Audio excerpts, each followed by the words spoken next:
I'd like to call to order the City of Apache Junction work session to order. Roll call. Mayor Wilson, Here. Vice Mayor Schroeder, Here. Councilmember Cross, Councilmember Heck, Here. Councilmember Johnson, Here. Councilmember Nesser, Present. Councilmember Soller. Here. You have a quorum, Your Honor. Thank you. Presentation, discussion, of the resolution number 23-17, authorizing the City of Apache Junction to enter into an intergovernmental agreement with Gila County, Arizona for community development block grants regional account allocation. Say that 3 times quickly. My name's Misty. Mouthful. My name's Misty Mosley-Helver. I'm the grants administrator. You guys rarely see me, but yes, here I am. I do work here. So I'm going to be using quite a few acronyms tonight. So look to the slide if you get lost for a cheat sheet. And I can not see with these and not see without them, so I don't know what I'm going to do here. All right. CDBG stands for Community Development Block Grant, and RA stands for Regional Account. CDBG is a federal funding source that gets divided into many different programs as it flows down through the many levels of government. So it'd probably take multiple days to go through all of the different programs, but I'm going to focus on RA tonight since that's what the resolution is concerning. So CDBG RA is an allocation that we're guaranteed to receive, but the amount can change each year. It originates with HUD, and then ADOH administers the funds for the state, and then CAG plays a role in helping its member communities with some of the admin requirements. To maximize the costs and benefits involved with accepting this funding, most CAG member communities are partnered with either 1 or 2 other communities. This allows to double or triple your share of the funds. The columns on the slide designate the partnerships that are currently going on. So Coolidge is the only lone wolf, and we started partnering with Gila County in 2021, and I'd like to continue that via another 2-year agreement, which this resolution will authorize.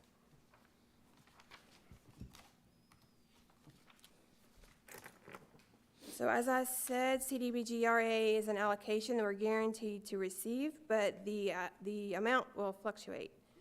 So in this 10-year snapshot, you can see how the amounts have kind of decreased over time, and that's why it's beneficial for the CAG community, the CAG member communities to partner up, because then you get double or triple the share of the funding at one time, and you can do a bigger project. The only downside to this, in my opinion, is that you don't know the exact amounts of the future allocations. But we started partnering with Gila County in 21. That year, we received just under $120,000 for a project. That one, we put curb, gutter, and sidewalks on the west side of Saguaro Drive. And then we gave our portion to Gila County in 22.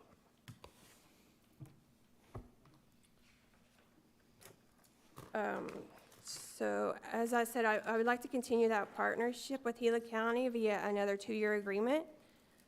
Resolution 2317 will authorize the city to enter into that IGA with Gila County for the purpose of sharing CDBG in 23 and 24. I've already been in discussions with Gila County CDBG administrator, and they requested that they receive funding first. So we won't get any RA funding this year, but we'll get their portion next year. And then for that money, the grant application would be due for us in August of 24. Okay. So I have a question for you. Yes. So you're writing these grants, and the way I understood there, so 2021, we received the double allocated amount. Correct. 22 and 23, the grants you're writing, you're going to write for to give to Gila County. So the way it works, when it's their turn to get the money, I don't have to do anything. Oh, so you're not. That's the benefit of doing that, because it saves me so much time of writing the grant and then administering the money, making sure all the requirements are fulfilled to be able to get that money, the grant money reimbursed, because that's how this works. You spend it and then you get it back. Okay. So you're not going to have to write a grant for us until next year? Correct. Okay. Thank you. Okay. Yes. That looks like, Misty, there were 22 and 23, there 2 years they received the allotment. Mm-hmm. So then 24 mean, so they got our allotment in both 22 and 23. In 24, we get just their allotment for 1 year, but they got our allotment for 2 years. Well, yes and no. I mean, they're just doing back-to-back, because I didn't ask why they chose, like, they requested to go again instead of giving us our turn. I assume they have a project they want to finish. But, I mean, we don't have to do it this way. We could, I mean, I would have to rewrite the IGA, but if it's a problem, then I can switch it and we can go. No, I'm not, I understand the plan behind that, or the methodology, I understand that. It just seems odd that, the way I look at that, it seems that they got 2 years of our allotment, 22 and 23, and then 20, so in 25, will we get the allotment too? We're doing it in 2 years, so don't look at it that way, of like, so 21 and 22 are together, and 23 and 24 are together. So we're not, how do I say this? Did you We're already not send the money to losing. them? I'm sorry, sir? Did you already send the 75,000 to them for this year, for 2023?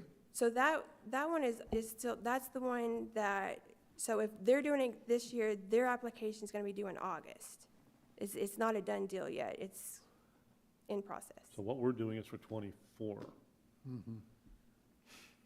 And we haven't missed out on, we haven't given them anything they're not going to give back to us, if that makes sense. Your Honor. Yes. So when I see here 2024, we'll be getting double. Right. So it's like they're getting a single amount in 22 and 23, and then 24 rolls around, we'll get double? No, so, okay. So in 21, we got double. In 22, they got double. That's one agreement. So this we're- 65, We're renewing the agreement, so they're getting in 23 and we're getting in 24. But so I guess what's a little confusing to me, so this 65, 530 and 22, that's double? no, So- that's one share So that number's, times two. They're okay, all So right, like, that, so like the 59, that rounded up to 60 times 2 is the 120 that we got. gotcha. So in 22, yeah, Okay. those are all times 2. So then that goes back to my question then, which is, so then 2022, that 65 technically would have been doubled, it would have been 130 to Gila County. And then 23 this year, they'll get 150. Correct. That's, And then 24, we're going to get whatever. Double of whatever. But they get 2 years of that double allotment. I guess I don't. So we're doing it, we're doing it in 2-year increments. yes, sir. We just flipped it for the next. That's right. next- Correct. So in 25, we will get a double allocation. We'll Well, we get the, start a whole new thing. In We 20 can, we can flip a coin, and they could either be the first on the list or the second on the list. Does that make sense? no. In So council- 25, I'll be back here again giving the same thing probably to get a renewed IGA for 25 and 26. So I have another question that's kind of, I understand the formula here. What's with the dramatic decrease in the grants from 2018 and up? I mean, this was in the 130s, 140s to 160s, and then now we're looking at 75. Is that just what they're offering? Yeah, I don't really know. Well, you could probably figure it out if you look back in that time frame of politics and what was going on. This, like I said, comes from HUD. So that is something that the federal government decides how much money HUD's getting, and then HUD takes some and bumps it on down the line, and then eventually, it goes to It this- looks like it. Gotcha. the Department of Housing, and then it flows down to CAG, and everybody along the way is taking a little bit. Yeah, I'll get their piece right, yeah. Yeah, it didn't drop till 20. Any other? Mr. Mayor, Yes. if I can, if you take a look at the IGA at the top of page 2, Matt's not here, so, but it basically says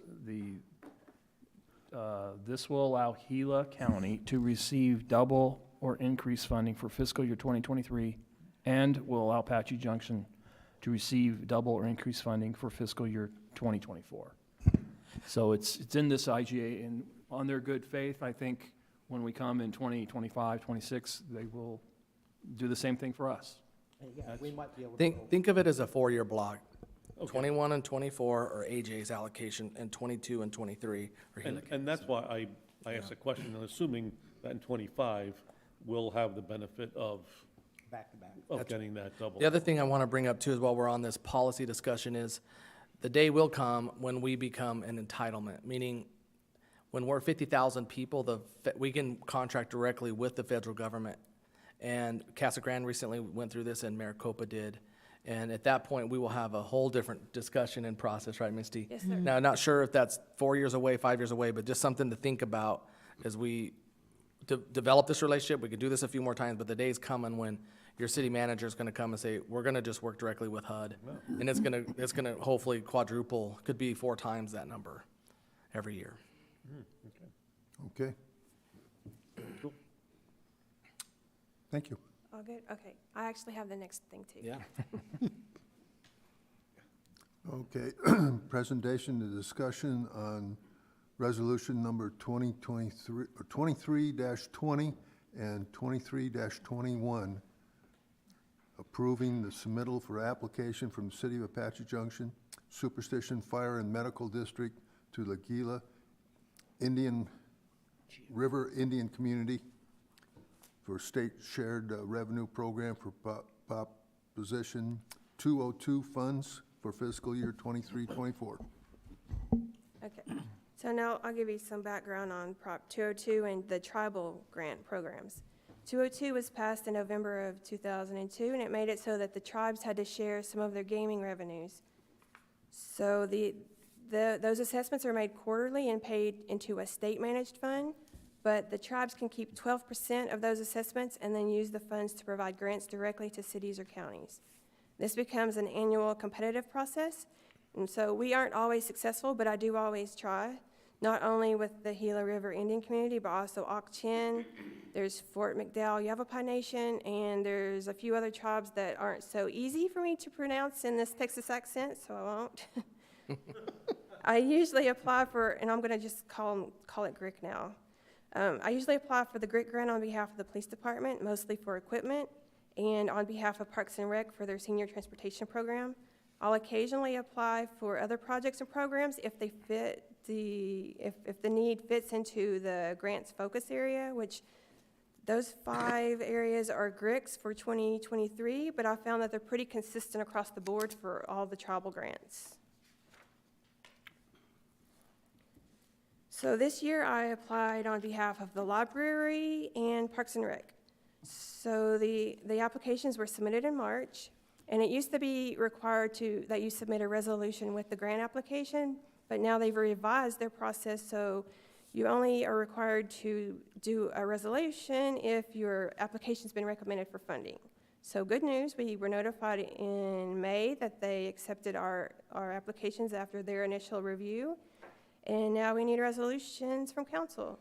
So after that, the applications will move to the final process. GRIC will have to pass their own resolution, and then we should receive the funding in September or October. So tonight I'm asking for the 2 resolutions. One is for the city grants, and one covers the fire district grant and the pass-through agreement. So 2320 is for the city grants. The library will be getting just over $17,000 for a Charlie cart, and this is for their culinary literacy program called Bibliobots that they started in December of 21, and it continues monthly in the cafe section of the library. So they do a recipe or some other culinary related demonstration live in the library, and they also stream it on their social media platforms. The Charlie cart is essentially a mobile kitchen on wheels. It has power, storage, it has a sink, equipment like pots, pans, measuring tools, cutting mats, dishes, utensils, they're all included, as well as the appliances you need for cooking, like a convection oven and a cooktop. Wow. In addition to the cost of the equipment, which I think was only $15,000, I also included a year's supply of food ingredients into that grant request. And then Parks and Rec will be getting $20,000 for their senior transportation program. and that provides transportation through their senior services at the multi-generational center, Monday through Friday by appointment. So city residents will call to make a reservation, and they're picked up from their homes in the morning, transported to the MGC for services, and then returned back to their homes in the afternoon. And there's no cost to the residents, but donations are accepted. And in addition, each week, the Senior Services has a sign-up sheet for shopping trips. So those who are signed up get a round trip from the MGC to weekly alternating local establishments like Fry's or Walmart. And also arrangements can be made to receive transportation for medical appointments. Resolution 2321 is for the fire district grant to purchase an ambulance. So under the terms of the grant, GRIC's grant to qualify, the fire district needs a city or a county sponsor. So this resolution will provide that sponsorship and authorize the pass-through agreement. They're going to receive over $400,000 to be paid out in 2 installments, and we'll accept the funds on their behalf and then turn it over to the fire district. We last sponsored them for this in 2015, and through this same identical process, that was also to purchase an ambulance, but the cost at that time was about half of what it is now, so I think that's why GRIC chose to make this a 2-year grant. And that's all I have for you tonight. Any questions or concerns on this one? Mr. Mayor? Yes. And this might not be a question for Misty. Ryan, the Parks and Rec, the senior transportation, so in terms. Sorry, Peter. It was not me. Am I, well, my recollection is that when EVAR discontinued providing the transportation, we then assumed that expense. Is this 20,000 above what we budget, or is that included? This is in addition, so this will help add more services to be able to enhance the services over there, and just another great program to be able to add. Good, okay, that's good. Okay. Yeah. Mayor, Yes. when you go through and choose which entity gets the monies, do you make that choice, or do they approach you and say, hey, we have this need, can you help us find a grant? It's a combination of both. Okay. The city departments try to keep me updated on their needs, and I try to fit that to grants. But it's a two-way street. Sometimes I come to them of, hey, I found this. Do you anything fit here? Gotcha, thank you. Anyone else? Your Honor, we have both these items for consent tomorrow. Keep them moving, so this is a Okay. reminder. Okay. Presentation, discussion of case number 22-130 PZ, proposed planning development rezoning request by John Fox of William Seymour Company in approximately 0.92 net acres, currently zoned RS20. Thank you very much for the continue. introduction, Mayor Wilson. Good evening, City Council. So tonight I have a simple and straightforward case regarding the rezoning of this property. This property is located on the southwest corner of West Superstition Boulevard and North Plaza Drive. It is just under an acre in size. As Mayor Wilson noted, the applicant, John Fox of William Seymour Company, has requested to rezone this property from the current RS20 medium single-family residential zoning to the RM2 PD high-density multifamily residential by plan development in order to develop a 16-unit, 2-story duplex community. This property has a fairly unique zoning context right now, as it is currently zoned for only a singular home. However, it is surrounded by an RV park to the west and to the south, and commercial uses such as Horizon Health to the east, and an RV storage yard and the Arroyo Hermoso Business Strip Center to the north. All of this considered, it makes the current zoning an outlier within the area. This property is also located within the general plan's downtown mixed-use area, which is designated in order to promote the growth of a downtown core. The general plan provides policies for this area to encourage higher densities, infill development, mixed uses, and as well as a variety of housing types in order to accommodate the growth of this downtown core. One of the simultaneous goals also discourages single-family residential development within this downtown core, just labeling it as inappropriate of specific to a downtown entertainment area. The downtown mixed-use area also has a density allocation ranging between 10 to 40 units an acre, which is consistent with the proposed development's density, which is 17.4 units an acre, and which is also consistent with the neighboring Lost Dutchman RV Resort, which has a density of 17.9 units an acre. Here's provided elevations and architecture. As was noted earlier, the applicant is proposing 2-story duplexes. Provided here is a site plan. All of these buildings are composed of 2 units each. Each unit itself is 2-bedroom, 2-bath. There is a single-car garage as well as a rear yard. The other half of the required parking is provided on-site with a designated parking spot outside. The remaining surplus is designated for guest parking.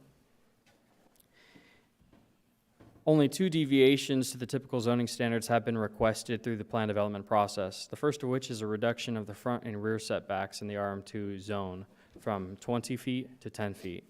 The second deviation is an allowance to place the required landscape strip within the right-of-way rather than within the property line, which is consistent with the current landscape structure in this immediate area.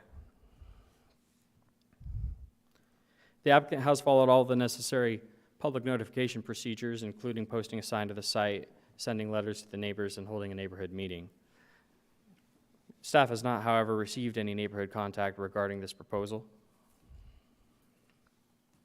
In review of the development proposal and the relevant general plan goals and policies, staff recommends the approval of P22-130PZ, subject to the conditions of approval noted in the staff report. As previously noted, the general plan for this downtown core, as well as throughout the city, has a list of goals that are very applicable to this project, such as encouraging infill development, promoting high-density multifamily residential housing within the downtown core, providing a mix of housing uses, and providing, in this instance, discouraging single-family residential development within the downtown core. And this is one of those outlier properties that just happens to fit that designation. When the Planning and Zoning Commission reviewed this project in their June 27th public hearing, they unanimously recommended the recommendation for approval, subject to the conditions found in the staff report. Following this meeting, in about 2 weeks' time, the public hearing for this will be held on August 1st. If you have any questions, I'm happy to answer them at this time. And if you have any questions for the applicant, he will be available on August 1st in the public hearing. Any questions? Yeah, I have a few. Yes. Can you go back over the parking with me? Yes. So I have this pulled up here. Now I see here across Plaza, you got existing parking and existing parking. Certainly that's not something for this development. Thank you for the question, Vice Mayor Schroeder. It is not for this development. When we perform the parking calculations, it entirely has to be maintained on-site and provided for on-site. So the applicant has provided the base parking standard of 2 parking spots for every unit, as well as a surplus of guest parking. And in this case, there's 1 guest parking spot for every 4 units. And all of that is located on-site. Okay. I kind of see those parking spots being utilized by guests and things like that. Now that's the parking for the community garden and for the Horizon over there. So is there, I don't know if it's, ridiculous demands are not quite my thing, but is there any sort of way to be able to designate that parking for that only?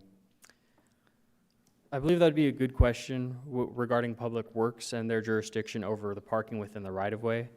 That is something we can check with the city engineer if there's a way to post a sign As has generally been noted to me, public parking within the right-of-way generally doesn't have any specific designation, but if such can happen, then it would probably be done in that manner.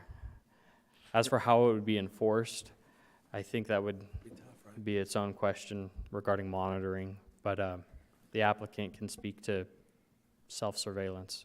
Yeah, because it just, I mean, I don't know why it concerns me a little bit, but I feel like those spots are gonna start filling up once these places get built. And then people that wanna go enjoy the garden or things like that won't be able to because there won't be anywhere to park. And not to mention, there are events held there once or twice a year. And I think even that farmer's market, if that still goes on, that's even more so.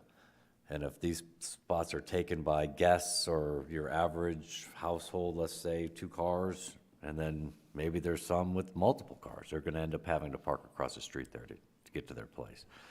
So that just concerns me a little bit, to take away parking from an area that events are being held, that get held there, and a place for people just to go and enjoy. And for not be able to do that because the spots are taken by the residents of this is a little concerning to me. Your Honor, Yes. Robert, one thing you could always do when we make motions and all is maybe say that no overnight parking out there on Plaza. Yeah? That might help eliminate from people who live there parking 24 hours a day. How would you know, though? Your Honor, I'm not done. sorry. Nick, I sent you an email last Friday. I don't know if you answered because I haven't been home today. But my question to you, if you remember, was out here on Plaza, that it says add parking and then remove XDR. What does all that mean? Thank you. Thank you for that question, Councilmember Nesser. So specifically on the site plan, there is an existing driveway right there. That was when the city created and improved Plaza Drive. They introduced a driveway right there in case there was a future development. And as part of this project, they wouldn't use the driveway in that specific spot, so they would be removing it and replacing it, in this case, actually with some public parking. Okay. So at this time, it'd be 2 parking spaces, but they are removing the existing curb cut and replacing it. Okay, I just curious what that meant exactly. Yes. It's all yours. Is that all mine? Mr. Your Mayor? Honor. Yes. So, Nick, doesn't it say in your documents here, I'm pretty sure I read, that it even stated that street parking would be used as overflow parking? Which means Plaza and those spots across the street and right there that they're gonna re-add will be utilized as overflow parking. Thank you, Councilmember Cross. So specifically, the applicant, in addressing parking concerns, said that that's what they would like to do. I did add a planning note saying that that is something that planning, we can't say, oh, you can do that.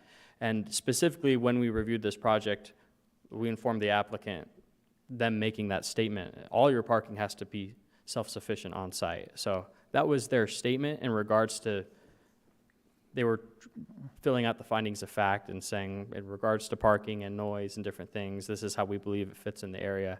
However, planning staff does not advocate that, and we have informed the applicant of such that, and worked with the applicant in order to be self-sufficient on parking on site.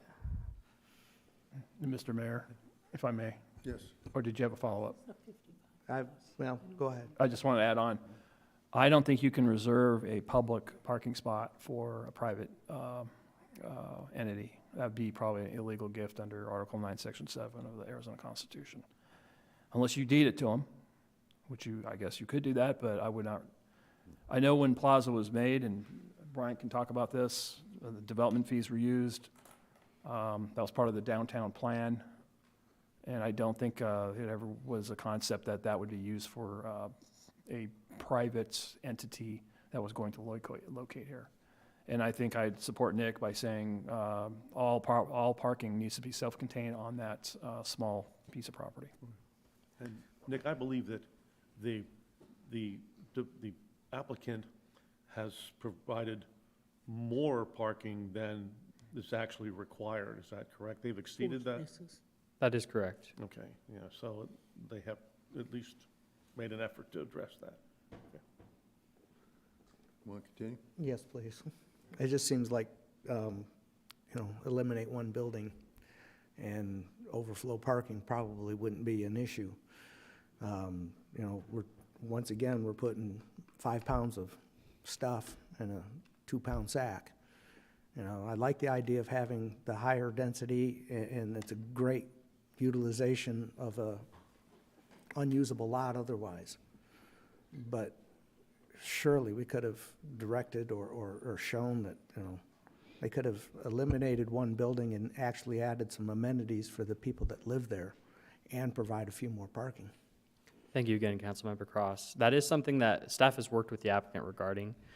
We've recommended that multiple times. The first submittal of this project happened all the way back in last year, and this has undergone about 6 or 7 different site plan revisions, slowly expanding amenities, providing more parking. It was something that we consistently recommended, that a lot of these different quirks of the site would work better with the removal of a building, just as you said. However, the applicant has been intent on saying that the project, in order to pencil and financially be feasible for them to develop, would require all of the buildings. So that is their stance on that. I believe they can speak to that at the public hearing as well. But staff acknowledges your concern, and we've definitely spoken with them regarding that. Your Honor. Yes. Nick, one thing that might affect the parking, is this a 55 plus only? It is not. It is not, okay. And just as a general note, because the general plan, as a policy, discourages age-restricted developments, staff has introduced that condition of approval that it is not age-restricted. Okay. Absolutely right. I have one last question. Yes. Is this gonna be another zoning flip? We get it in place and, they sold us what we wanna see and what the community wants to see, and they, never comes to fruition? That is a great question for the applicant, Councilmember Cross. I personally hope that it is built. This specific applicant actually went through a conditional use permit process for a different parcel somewhere else on the site, and they are submitting construction documents, or they've already submitted, I should say. So they're actively working here in town right now? Yes, Okay. but I can't speak to their intentions per se. Sure. Thank you. Okay, anyone else? All right, thank you. Okay, presentation discussion of case P 23-16 AM, proposed text amendment and zoning ordinance article on parking.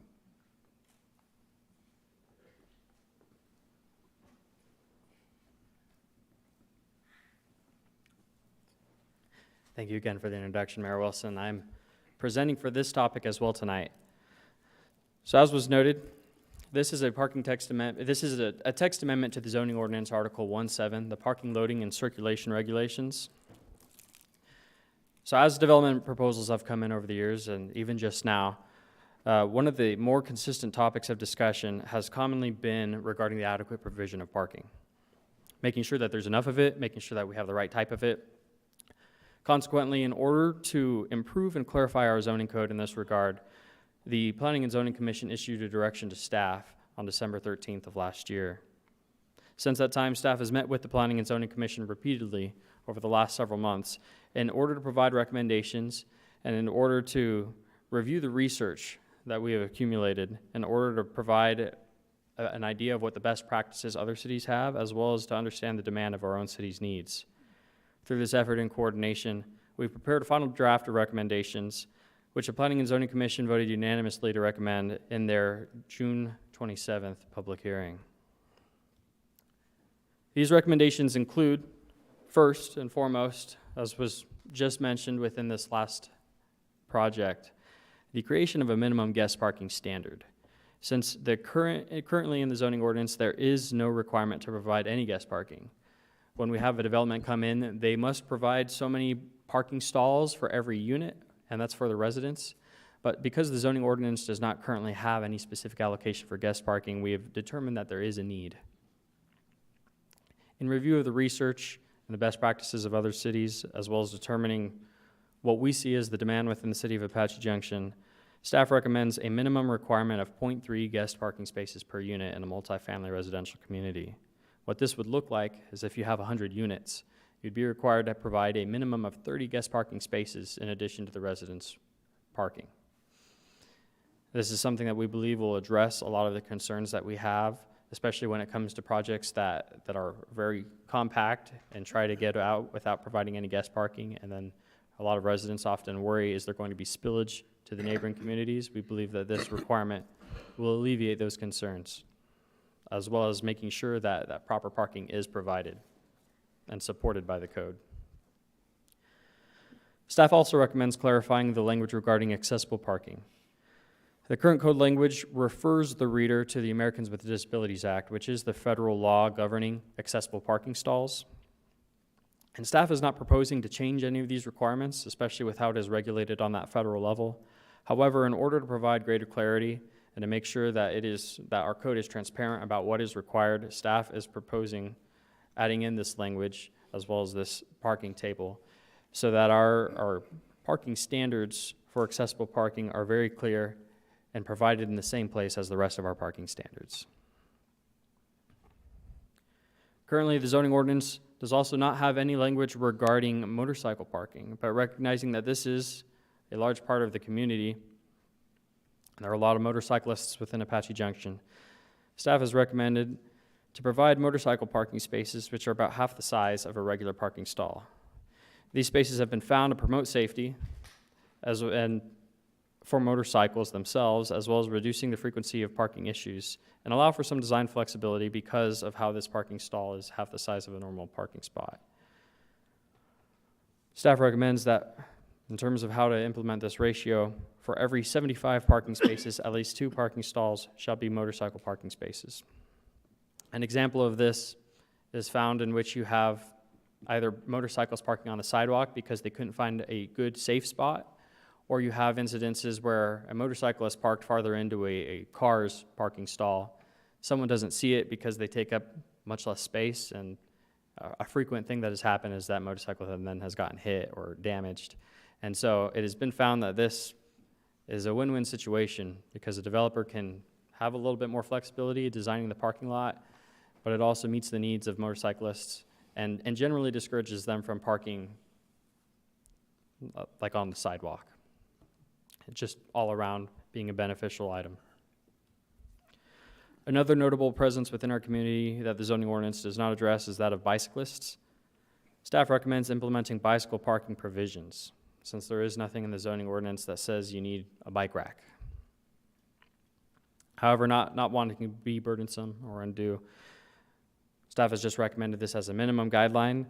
With the different land uses having different demands, we have identified these categories as a way to meet the different needs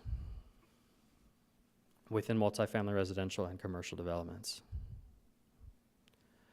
Another question that we have commonly received, as a new and emergent technology, there has been a lot of questions regarding electrical vehicle parking and charging stalls. In assessing demand and determining the appropriate level of usage, staff recommends that 1 motor vehicle parking space shall be provided out of every 250 parking spaces within a parking lot, and that parking space shall have at least a level 2 electrical vehicle charging station. As a clarification of what the electrical vehicle charging station means, that is a category determined by the amount of voltage that a charging station provides. It is in line, it's the standard in the industry, and it is in line with about an oven or a dryer in terms of voltage, which means that they don't need to put in any special electrical framework. There's a higher level, such as level 3, and at that point that requires you to have like a direct current and some additional framework, but as a minimum requirement, the level 2 is found to be most appropriate. An example of what this requirement would look like if we were to say, look at Walmart's parking lot. If we have about 1,000 parking stalls, only 4 of those would be required to be electrical vehicle charging space. In smaller settings, such as like a commercial strip center with 300 parking stalls, 1 parking stall out of those 300 spaces would be an electric vehicle charging space. But then looking even smaller, if we're looking in a parking lot of only 30 parking stalls for like a restaurant or for a small office, at that point they wouldn't be required to provide any electrical vehicle charging. So in summary, staff is recommending these 5 changes to the parking regulations, including guest parking, accessible parking, motorcycle, bicycle, and electric vehicle parking. And we believe that as this was reviewed, this will help both simplify and improve our parking standards in our code. Staff and the Planning and Zoning Commission recommend the approval of P 2316 AM, this text amendment to the parking, loading, and circulation regulations of the zoning ordinance. As was noted prior, in their June 27th public hearing, the Planning and Zoning Commission recommended unanimously for this approval. And following this meeting, in 2 weeks' time, on August 1st, we will hold a public hearing regarding this amendment. If you have any questions, I'm happy to answer at this time. Yes. I do have some questions. Yes. Now, is this going to be for new areas, or are you going to go back to places like Walmart and say you need to put these in? It's a great question, Councilmember Johnson. It is only for new development. And when it comes to any kind of zoning change, we do not retroactively force it on an existing development. Okay. And then one other thing, when you went back and you said guest parking at 0.3 per unit. So the plan that we were just talking about has 16 units, correct? That is correct. So under this new rule, then they would need to have 20 spaces, not 18. Is that not correct? Specifically, were I to look back at the other project, so for resident parking, they were required 2 per unit right now, and so they have the 32 parking stalls that are, yes, the 32 parking stalls that requires, 1 for each of the 16 units. And then on top of that 32 spaces, they are currently providing 1 guest parking stall for every 4 units, which is a 0.25 ratio. Mm-hmm. And again, that's in surplus or in excess of what we currently require. Were they to provide guest parking stalls at a 0.3 ratio, that would be, about 5. It would be another 1 or 2 more parking stalls. I just, wanted to bring that up because if I'm counting out and they said, well, we did 18 rather than 16, and then we're talking about putting something in place that the following day that says the minimum should have been 20. And thank you, yeah, we cannot hold them to the standard that we're implementing after them, and we have definitely tried to provide more parking on that site.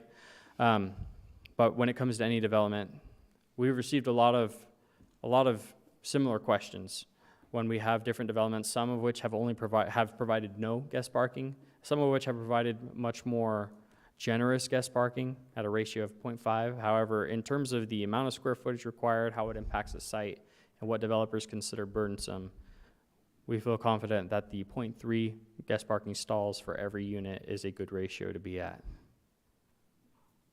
Okay. Yes.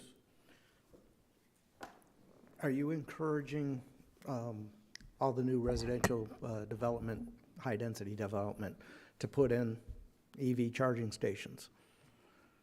Yes, as a matter of recommendation, thank you, Councilmember Cross. We are recommending that.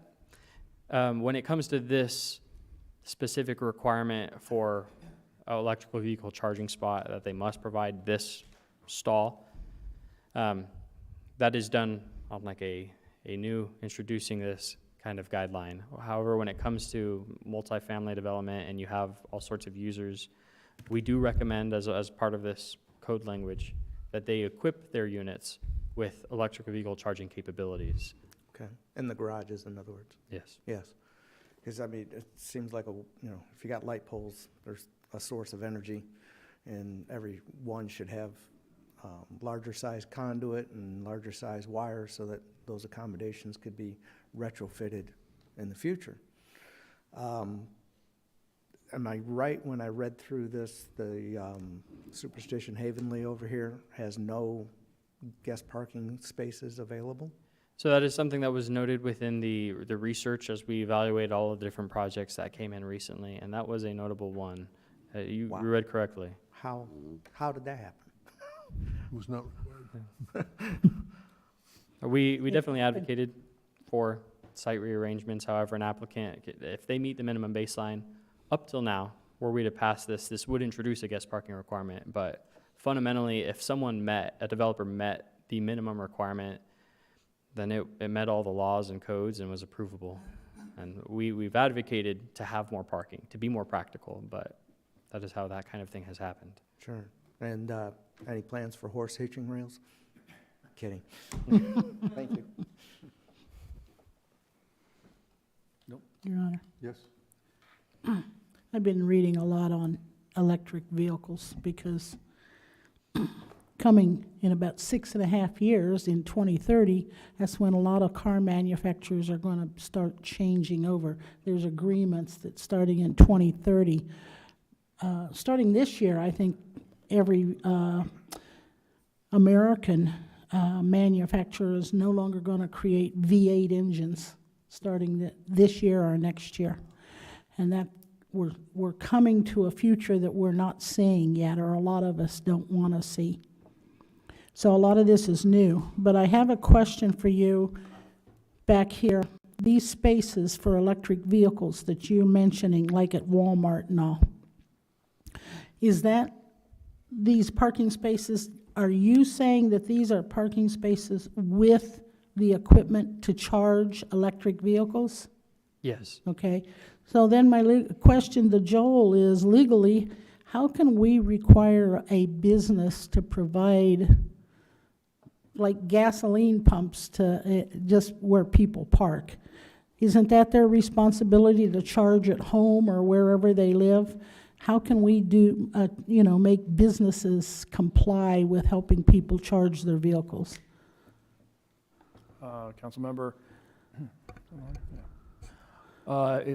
it's part of the zoning code. You can add things to the zoning code. A lot of cities do it, and it's Okay. not illegal. It's not a taking. Some may argue, oh, that's a Fifth Amendment taking, but it's not, because it's part of the zoning code. It's part of an entitlement for a property use, so you can do it. No, but I'm talking about the electricity. Isn't Walmart going to have to provide electricity? Well, you can't make something retroactive, if that's what you're talking. No, I'm talking about a new businesses. They're going to businesses? charge for the electricity. Well, I know, Yeah. but I'm just, You can do that for new businesses. But what about what's the question? well, I mean, they're going to have to go to the expense of putting all of this stuff in, and I was just curious how we can legally tell a business that they've got to put all of this stuff in. Because it'd be in your zoning code. Okay, if it's that simple. Councilmember Nesser, if I may answer that question as well. I've done a lot of research in terms of the back end of this, of what a developer does. And there are actually a lot of different options in terms of, a lot of them use it actually, they gain money by doing this. Some sell the electricity. In terms of how it's metered, it all just goes through SRP or whatever power company is managing it. But from the actual charging station, there are a lot of different configurations, different manufacturers, and a lot of them have factored in some kind of electricity sales system. Some make money off of advertising and provide the electricity for free, which ultimately it's at the cost of the owner, but one way or another, there's generally a revenue incentive to provide this. It is something that we see as one of the market trends and development trends, as something that's that's considered a desirable amenity on the site. But those are all great questions.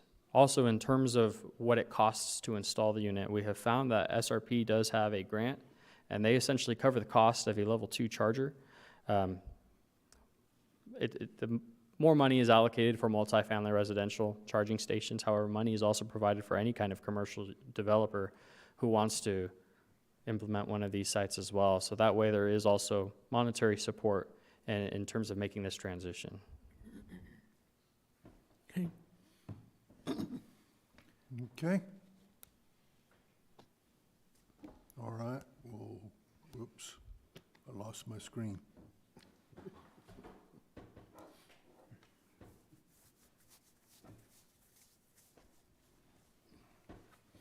Okay, so we'll go on to the last one. Number 2023-376, presentation and discussion of case P 23-15 AM and proposed tax amendment to Article 1.7, parking, loading, circulation, regulations. Good evening, Mayor, council members. My name is Erica Hernandez. I'm a planner on staff. This is a presentation for a proposed text amendment to Article 1-7, parking, loading, and circulation regulations. As you know, the city limits recreational vehicles on a single-family residential lot to 1, but there have been concerns voiced by the equestrian community and by this council that the limitation is affecting horse trailers with living quarters. Therefore, on December 13th, the Planning and Zoning Commission issued a direction to staff to research and provide recommendations for a possible text amendment. There were several work sessions that were held, and the final draft for the text amendment was presented during a work session. During a public hearing with the Planning and Zoning Commission on June 27th, in which they voted 5-1 in favor of recommending approval for this text amendment. As a reminder, the city only allows 1 recreational vehicle on a single-family residential lot to the side or the rear of the property. To the side or the rear of the main dwelling. To facilitate the request by this council, in addition to the existing recreational vehicle regulations, staff recommends allowing 1 of the following on a single-family residential lot with at least 1.25 acres. That would be a horse trailer with an integrated living quarters or a motorized recreational vehicle with integrated horse trailer. So there will be a public hearing for this item on August 1st. And with that, I'll be happy to answer any questions or concerns for this proposal. Yes? Question, if you have a property that is a licensed boarding stable, you could have many, if you have 10, 12, 20 horse stalls or opportunity for that, you're gonna have way more than 1 or 2 trailers. So thank you for the question, Councilmember Heck. So this proposal is not affecting any commercial horse boarding properties. Any one? Any commercial Any horse that are, boarding. any that are licensed boarding stables are not affected. Okay, fine. Go ahead. Okay, I know you have a lot. Yeah. yeah.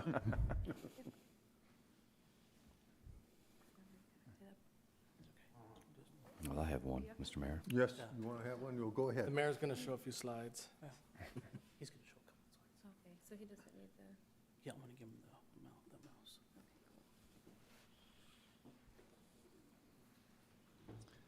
So, He's going to ask a question first. Thank you. yes.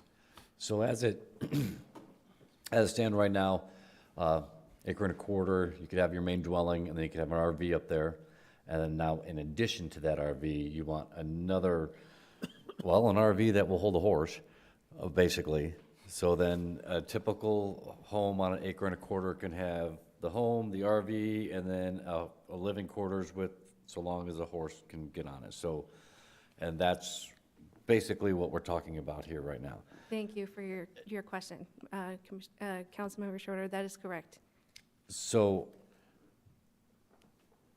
I guess my concern is it's not even really a concern, I'm just wondering what sparked this, planning and zoning brought this up, correct? What's the additional, So it was originally a request by council to look into a possible text amendment to increase the limitation for recreational vehicles. There's a growing interest in the city for horse trailers with living quarters. so it sounds like an increase of Yes, it is an increase. campers on people's right. property, That's correct. basically, right, okay. These things they're very nice, they're basically RVs that a horse can go on. I figured we had zoning where we allowed one RV on the property. Is there a time frame for this? Just all Not- year? Not that that's correct, all year. And with the hookup, the whole 9 yards? So for I'm sorry, for hookups, Like that the implies that waste, somebody's the living power? in the recreational vehicle, and we do not allow anybody to live in the recreational vehicle. Oh, so these won't be living dwellings while they're sitting on the That's property at all? correct. This is just a place to park it? Storage. Yeah, on residential. Just to be parked on the property. Gotcha, okay. Okay. Okay, I'm going to start. As you can tell, I have my show and tell. And to explain to little aspects on how this came about, we have incidences where we've had problems where someone will have a full RV that they pull a 2-horse trailer when they go out for a long time in the aspect where they've got living quarters and everything. And then we have a individual may have a trailer like this, which they will go out for a short period of time. This is a living quarters trailer for the horses. And of course, you got confusion as to what is living quarters.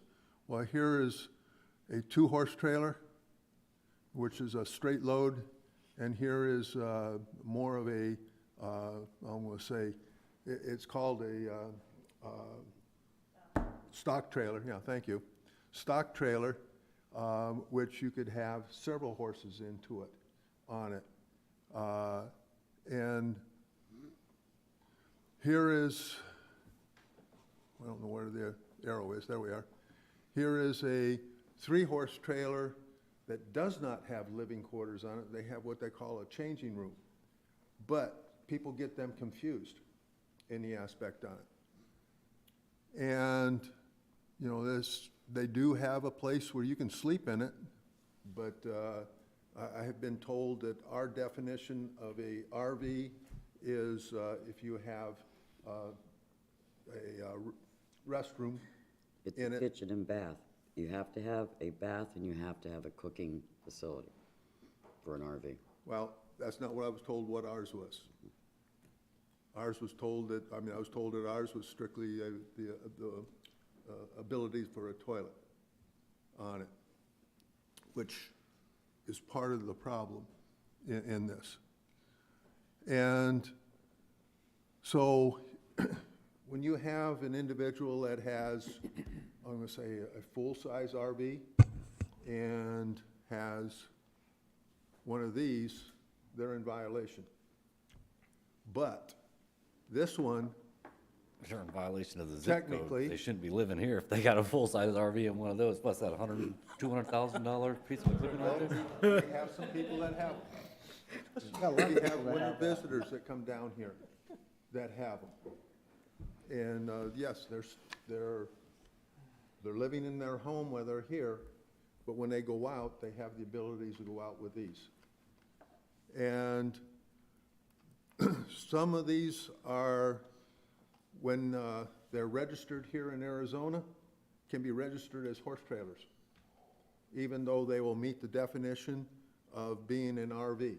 They'll still be registered as a horse trailer. It depends on how the write-up for the license is done by the sales, the manufacturer of it. So, and the thing is, I've seen several of them, and then look at them, they're registered as a horse trailer, though they have living quarters on them. Don't necessarily have the pop-out on them, but they have living quarters on them. Now, there's been a problem that's come up, that we've also have the list for RVs, and when you have a toy hauler trailer, it is classified as a RV. And therefore, if you have 2 of these, here is a what they call a gooseneck one, and here is a pull type one. Both of them are toy haulers that haul these. Some of them, they're in competition they go out to events and they're in competition. And they use the second one to run around and do the different things that they're doing in the aspect on it. They're doing a complete activity out there. And they're having these and they're enjoying. Oops, wrong way, excuse me. And this is where they are stalled when they're pulled. This is a queen-size bed that pops all the way up. So when it's out, the queen-size bed will be down here on it. Now, I'm going to go through a series of pictures here. This is... Your Honor, question for you. That one you just showed us, though, does that qualify as an RV if it doesn't have the toilet you said had? If it's has a just, toilet in it. oh, it does? Yep. Okay. So different types of RVs in the aspect. This is a class 1, this particular one's a diesel pusher. It is specially designed, it's got the full capability of living in it and doing all the wonderful things and exploring and traveling. Oops. This is a gas class A also, and but this one is the same thing. And of course, they have, you know, residential style appliances, refrigerators, microwaves, washers and dryers, basically in a sense a master bedroom, high quality electronics, furniture, and they got full length slide outs, and you can see where this one's got a slide out right here that comes out, and as well as covers on it. They are really something that is, you know, is special, and of course, like you said, they're very expensive in the aspects on it. Now, this is a Class C motor home, and of course, I'm going to say one of the profiles of that is this wonderful little aspect of it, and it's the cab over portion of it. And I discovered while I was looking this all up, you can have one of these as being a toy hauler. The back end has got the gate and everything down, and you can put your RV into it. Your ATV into it. You were mentioning horse trailers. These can be designed as being a horse trailer or horse vehicle as well. I have seen them. Mind you, you only got 2 horses in it, but it's got that capability. Really do it in a toy home. I know I myself wouldn't want one, but that's beside the point. This is an RV, because it meets all the definition of an RV. This does have the ability to have the restroom in it, the living quarters in it, but it is really a regular van that's been converted over. Now here's one of the trailers that what they call a 5th wheel trailer, and there's some out showing the slide outs and the wonderful cover that comes out over it, where you can sit out there and enjoy the opportunities that you're out there and doing, and wherever you are. And here is one that's got the toy hauler. And one of the things that I discovered in talking to what is the definition of an RV. The dirt bikes, for insurance reasons, are classified as a recreation vehicle. Snowmobiles are considered recreation vehicles. Your water jets that are considered recreation vehicles according to the insurance companies. So, you know, the wording we have to be very careful on. And, you know, again, you know, this is something that a lot of people enjoy doing, going out and have that ability to do. Now, here is a, what do you call a bumper pole trailer that is an RV. And so, you know, you can't necessarily say that they're just strictly the goosenecks because there is the bumper poles. This one's called the teardrop camper, and it is considered an RV. They have inside these things what they call a pop-up toilet, and or I guess a collapsible toilet. I don't know exactly how it works because I haven't been into one, but it does have the toilet and the full capabilities in it. Now, here's the one that I think is a lot of people are kind of surprised by. I know I was. The old pop-up tent trailer. They also have the toilet that is installed into it that is collapsible, that you can put out of the way. You can even have a stove, refrigerator aspects into it, and it all comes down to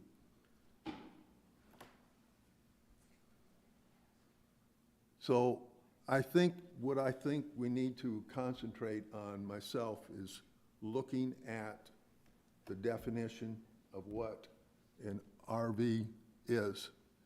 And here is that definition made for insurance companies in it. And to make sure that what we put in place meets, you know, I'd say the general requirements and understanding so that we can fully do this. And also in the aspect on the larger lots, and I don't mean strictly an acre and a quarter, because we got several properties out there that are acre properties that are in our large lot area, that they should be also included in this to have the ability. Because again, when you're, you know, and I'm from the horse industry, and I know of several people that have the motor home and a, well, I'll say a living quarters trailer that they use. They use it depending on what they were going to do and how long they're going to be spending. We have winter visitors that come down here. They travel all the way down here, and they leave their living quarters trailer here. It's parked on the property. Most of them might park them in a garage, but they park them down here.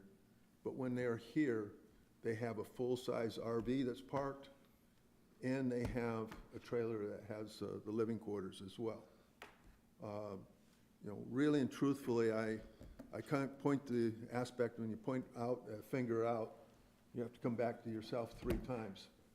Well, I have 3 horse trailers on my property.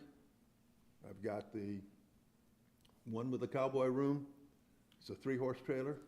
I've got a 2-horse trailer, and I've got a stock trailer. I also have a dump trailer that I use for removing manure and taking it out to the manure. You got a dump trailer? I have a dump trailer, yes. I might hit you up for that one day.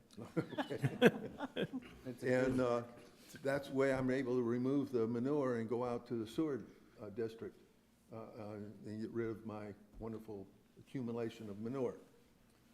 I also have a flatbed trailer. And I also have a little box trailer. I've got several trailers on my property.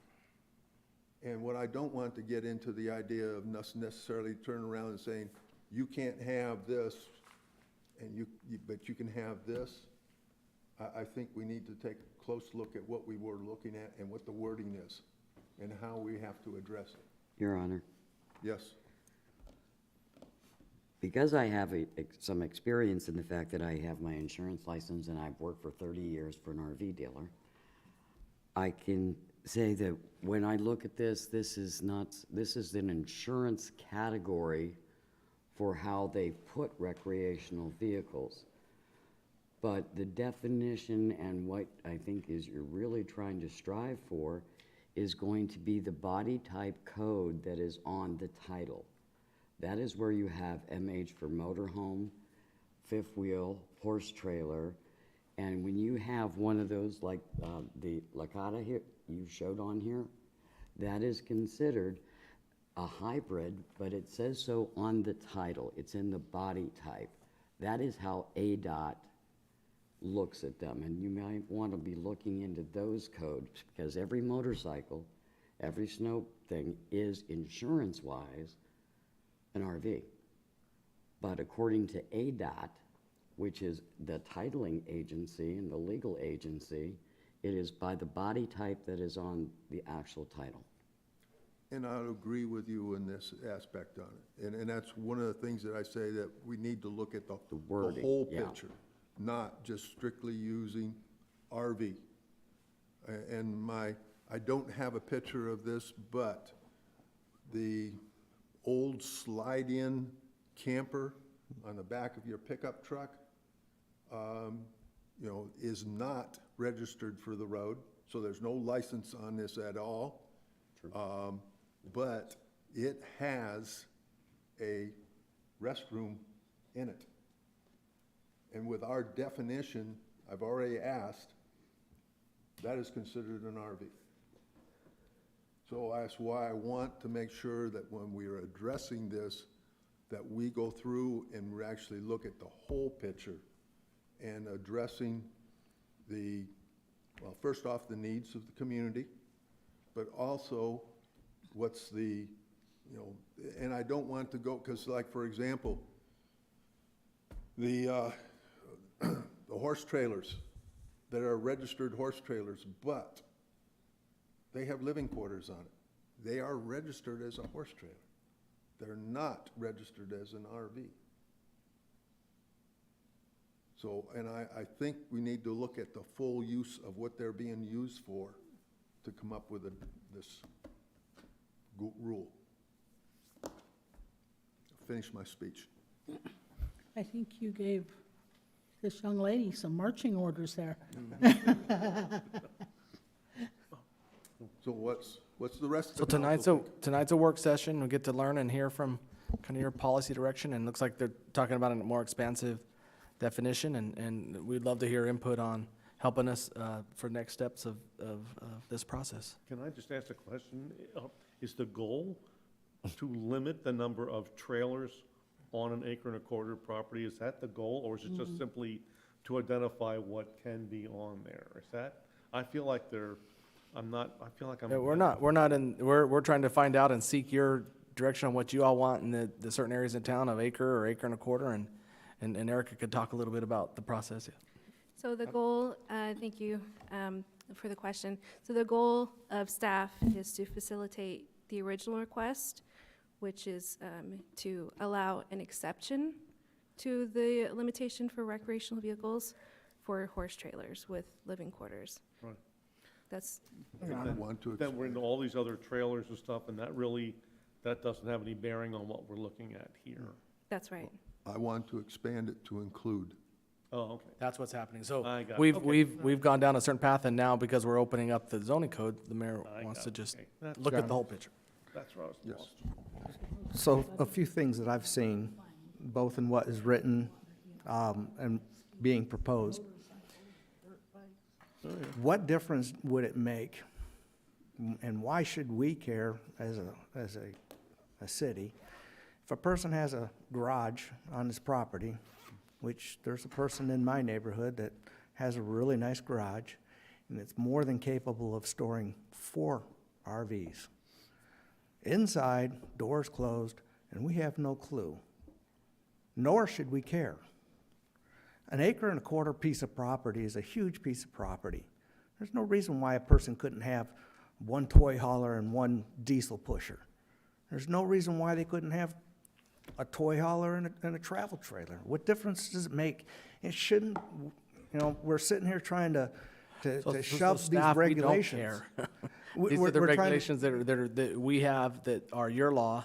We're here to receive your policy direction based on your wishes. And this was put on I'm gonna say, I don't know exactly when it was, but I'm assuming back when they originally designed the rules.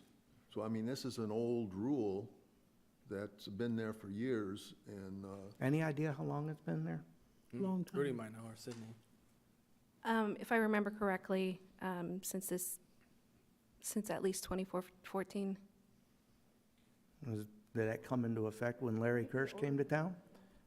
It's the last Since zoning the code. city was incorporated. Poor Larry. Okay, We probably that- haven't, we probably haven't had an, incorporated. okay. yeah, we probably haven't had this type of level of But examination. also back since- then, when we were incorporated, people didn't have all these toys. They didn't Right. have toy haulers. They Things didn't have the recreational vehicles that we have now. And I mean, shoot, the off-road industry is just absolutely enormous right now. And it's expanding every year.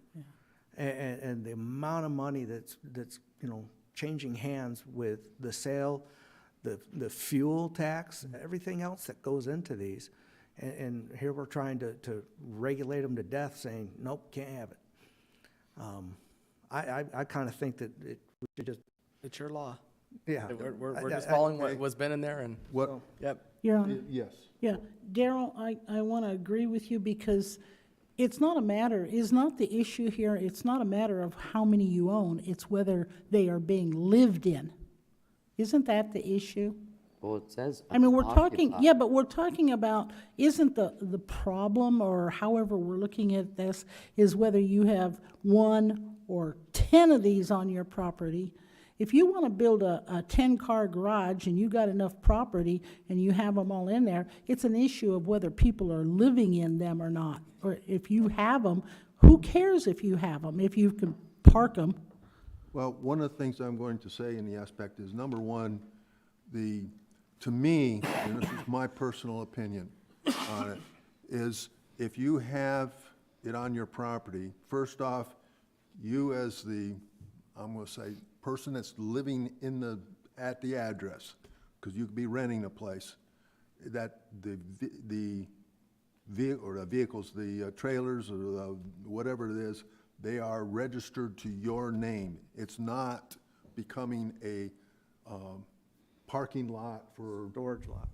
everyone else and storage and everyone. Right. It has to be. Well, it should the be to owner you, yeah. Or the person that's renting the property on it. And that, to me, needs to be. The second thing is the aspect that, you know, yes, we have made exceptions for someone living in a RV for being a caretaker of someone in the main house. And that would, to me, would be the only exception. The rest of the time is no one can be living in them, period. Mayor, Yes? I think one of the problems that you will find is we're gonna have to make sure that they park it on the side or in the back. Because you'll have people parking them in the front of their yard. That could be an issue. Then you're also gonna have neighbor complaints when somebody pulls a big RV in their backyard and takes away their mountain view. That could be an issue, but, you know. Well, I would think that, you know, enforcing our setback rules, and it already says that RVs and Yeah. stuff have to be parked in the back. Right. But we Side could or add in there, you know, if, you know, right now, I could squeeze an RV between the wall and my neighbor, in my house. And like you said, it's not gonna block his view, but it just would look stupid, stuffed in there like a Right. sardine. If we follow our setbacks, and you can't park it within the setback, We just have to make sure it's in the writing, and then that it can't be used as a storage lot. You can't rent that space out to somebody else. Because we already have, you know, like abandoned vehicle thing.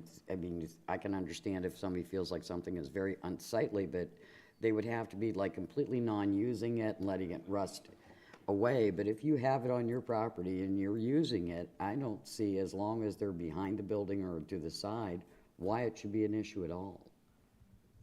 So I'm going to ask, instead of having it up, the next council meeting in April, is we come back, April. April, excuse me. It's an A month. Wow, I know, whoa. April. I'm flowing back in time, in August, is to come back again in another work session and address some of my concerns and some of the council concerns as well. Is that agreement with the rest of the council? Yes. Works for me. I have no problem with having these if no one's living in them, and you're, like you say, they're not renting them out to space on their property to all their neighbors to park there and all that. So, Your Honor, Yes. yeah, I mean, when you're talking about acreage, acre lands, acreage plus, I mean, who cares if they have one on there? The only obstacle I'm having trouble getting over is that, I mean, if it was an either-or situation, RV or these living quarters, but since it's a both situation, I feel like we're tackling and changing policy over 5 people in the entire city that would even be able to afford one of each of these things to put on their property. So I guess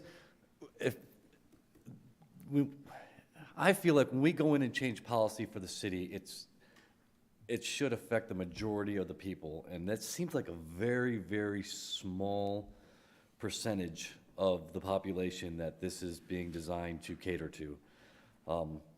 But again, I really, one way or another, it really doesn't matter. I don't have anything against the horse community or one of these. These are beautiful things, and I don't even know why they're not considered recreation vehicles, because this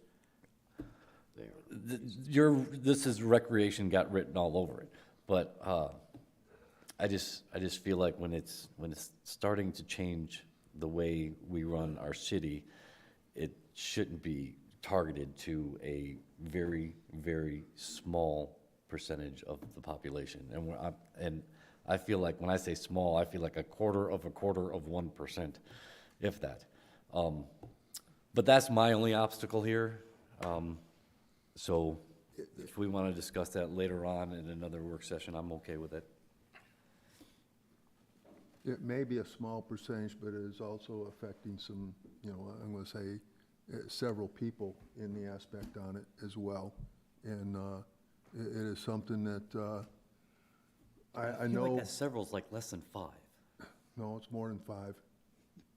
But it's been where people have gotten around the rules by, and I know the one particular case, she takes her living quarters trailer to friends of her place and parks it at their place because they don't have one. So avoids that issue on it because she was notified that she was in violation and talked to me about it, and that's how we got around it. The individual that has the toy haulers has contacted me in the aspect on it, and in talking to, I went to Camping World and talked to them, and they said, yes, there is several people in Apache Junction that have the toy haulers and have a couple of the toy haulers because they've got the bigger one and the smaller one. And so, there is, I'm going to say the recreation community is what we're talking about. So this isn't exclusive just to livable horse trailers. This No. is multiple toy haulers, multiple, just, you could have 2, basically. If it's something you take on the road, something you can sleep in, something you can cook in, something you can go to the restroom in, you could have 2 of them on your property so long as it's over an acre. Yeah, or an or you acre. could have that parked on your property. That's not expanded out, just sitting on your property. And, Well, I don't see why that, and your that's the motorhome, old- and that would be illegal to have that and a motorhome on your property. Right. Hence the change. You want to go up hunting and utilize that, and you want to take your motorhome and go up to Yellowstone and enjoy the scenery. yeah, I get it. I get the end game here. It's not really confusing of what we want to try to provide, but I'm just saying, I feel like the reason why it's limited to 1 is because of like what Councilmember Nestor was saying, we don't want people starting to pull up and living in these things, and next thing you know, you got, but then you come around and say, hey, well, these has got to be registered to the homeowner, period. There's no living in it. I mean, if you want to have your home, your RV, and then your secondary RV, but they all have to be registered to you, and no one can live in those RVs, and you have to live in your house. How would that even be enforced? I mean, would you come by and say, well, there's two, let's go knock on the door and see if they're both registered to the owner? Or is that something that we would be comfortable with our code enforcement people doing? I will tell you, in my opinion, I don't think we enforce that at all. I think there are many properties out here where you have an RV on the property that is being lived in, I think. I know of several that are being rented So we had in somebody's backyard. yeah, we had a situation where someone was renting. Person was living and having it as a profit center, I'll say it that way. The person did not pay their rent to the landowner. Sydney, make sure I get these facts straight. The person that was renting got mad and called the police to come on to get mad at the person who turned off the electricity. Then when the police go and turn it over to code, we realize that the whole thing was illegal, because they're not supposed to be doing that. There are several that are being advertised right now on Yeah, Verbo. That are They're in Right. people's backyard in AJ. So I do think it's really important policy we're doing here. I do think we need to take the time to clarify this language of the definition, the where we are doing this, the acreage, and, you know, we got great staff listening, two or more, no more, and how we enforce it will be really important too. And I think we could work through that in the next discussion. So what we know here, we know we have an homeless issue in this town. We know that some of these things are being rented out. They're actually on the internet. And we're here to decide to allow more on property? Is that the nutshell here? And I don't think they want anybody living in them. I mean, They're supposed to be yeah, I parked. mean, I guess ultimately, you're allowing them to add a trailer, but at no point in time allowing anyone to reside, no, to occupy them. Which is the policy now, You're correct. That is correct. That's correct. Yeah. which is being And I think ignored. that might be the part where we need to hear from you. You know, it'd be great policy to hear from you. What does trigger that interaction, right? Councilmember Heck, of is it just two that are there? But if there's two and people are living in it, and we can see the cord and those sides, maybe that is something you all wanted to give us some, you know, clear intent message in the ordinance change when we, you know, come forward. It's gonna take a little more work. Okay, any other? Do you want grammar issues? Yes, we'll need some help on that. We can Okay. do that later, but We've yeah. got some, or I've got some. Yeah, we do need. Councilmember Cross, this is a work in progress. Cool. So we are aware that it's still a draft, and staff was anticipating this discussion. This is actually scheduled for a public hearing on the 1st. Now, it sounds like this is going to be another work session needed. This is going to impact Article 1-7, which is the same article that Dick just presented on. So we will continue with that public hearing, but treat it as a work session, but still open it up to the public. And at that time, we can figure out if we need an additional work session or when it is appropriate time to schedule the public hearing. But from a staff perspective, we would like to receive guidance on lot size, zoning districts, location of these vehicles. And so I'd like to have a consensus, so those work sessions that are coming up would be kind of productive and fruitful for Say those again, lot size, number. lot size, location, zoning district, Zoning district. and then, of course, you know, what exactly is being proposed. Because just like Erica said, we were trying to facilitate the original request, but now that request has expanded a bit. So in order for us to craft that language, we need a clear direction. Cool. Thank you. So yeah, the next work session, we'll nail out those details. Well, I think he also would like, maybe we email him some suggestions, right, Sydney? Yeah. Come on up, Sydney, or you got it, okay, gotcha. Okay, That's clear as mud. clear as mud, right? Yeah. It's a good start. Thank you. It's a good start. I apologize for destroying what you had tried to put forward. Okay, I'll adjourn the meeting.